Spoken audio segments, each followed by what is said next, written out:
Shalom Bapak Ibu Saudara yang dikasihi Tuhan Yesus. Mari kita bersama-sama mendengarkan Rema Renungan Malam.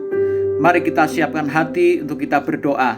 Tuhan Yesus, terima kasih buat sepanjang hari ini atas kasih karunia-Mu, kemurahan dan kebaikan Tuhan, sehingga kami boleh melewati sepanjang hari ini dengan sukacita, berkat dan kemurahan Tuhan senantiasa boleh melingkupi kami.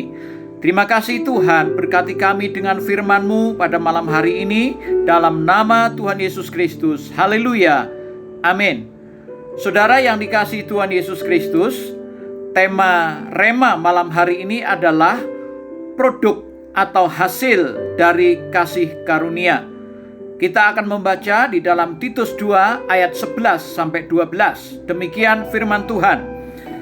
Karena kasih karunia Allah yang menyelamatkan semua manusia sudah nyata, Ia mendidik kita supaya kita meninggalkan kefasikan dan keinginan-keinginan duniawi, dan supaya kita hidup bijaksana, adil dan beribadah di dalam dunia sekarang ini. Saudara, kasih karunia adalah suatu anugerah atau pemberian dari Allah yang kudus kepada manusia yang berdosa. Dan kasih karunia itu sudah dinyatakan, sudah diwujudkan melalui Tuhan Yesus Kristus yang telah datang ke dalam dunia, mati disalibkan, bangkit dan naik ke surga. Maka hasil dari kasih karunia Allah itu adalah, yang pertama, menyelamatkan semua manusia yang berdosa. Kita semua sebagai manusia berdosa tidak sanggup untuk menyelamatkan diri dengan cara dan usaha atau dengan apapun yang kita miliki.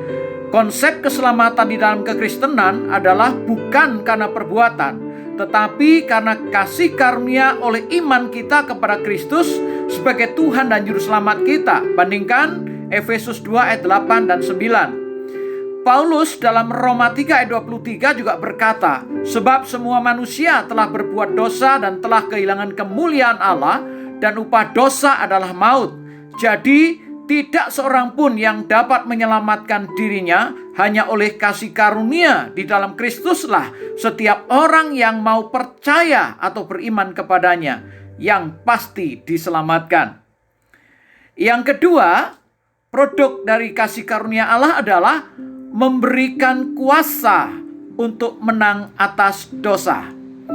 Kasih karunia Allah mendidik kita untuk meninggalkan kefasikan dan keinginan duniawi. Setiap orang yang telah menerima kasih karunia Allah ini, maka kasih karunia itu juga akan memberikan kuasa kepada kita untuk kita menang atas dosa dan hidup kita menjadi benar serta berkenan kepada Tuhan.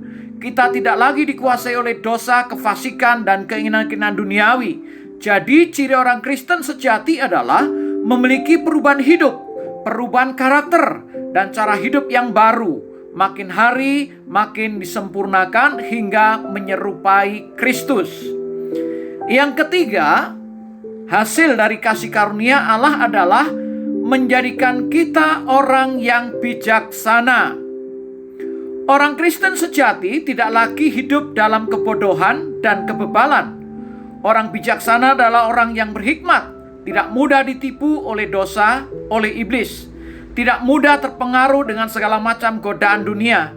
Di dalam menghadapi segala pencobaan dan tantangan selalu punya cara dan solusi untuk mengatasinya. Bukan dengan kepandaian dan kekuatannya, tetapi dengan hikmat yang dari Tuhan.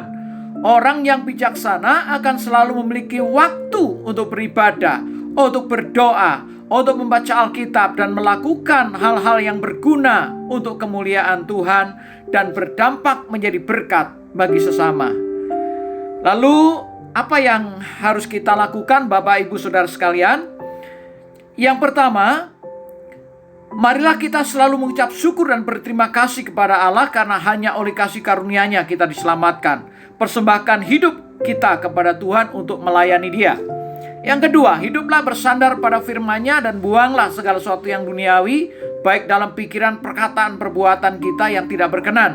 Berubahlah senantiasa dalam hidup yang baru, yang berkarakter seperti Kristus. Yang ketiga, bijaksanalah dalam menata kehidupan ini.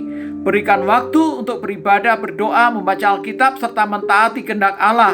Janganlah waktu-waktu saudara kita habiskan hanya untuk hal-hal yang sia-sia. Amin. Mari kita berdoa. Tuhan Yesus, terima kasih, kami mengucap syukur buat firman-Mu.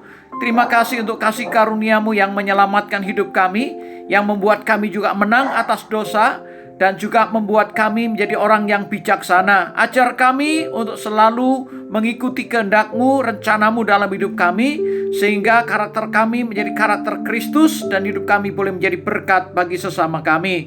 Terpujilah nama Tuhan. Dalam nama Tuhan Yesus Kristus kami berdoa. Haleluya. Amin.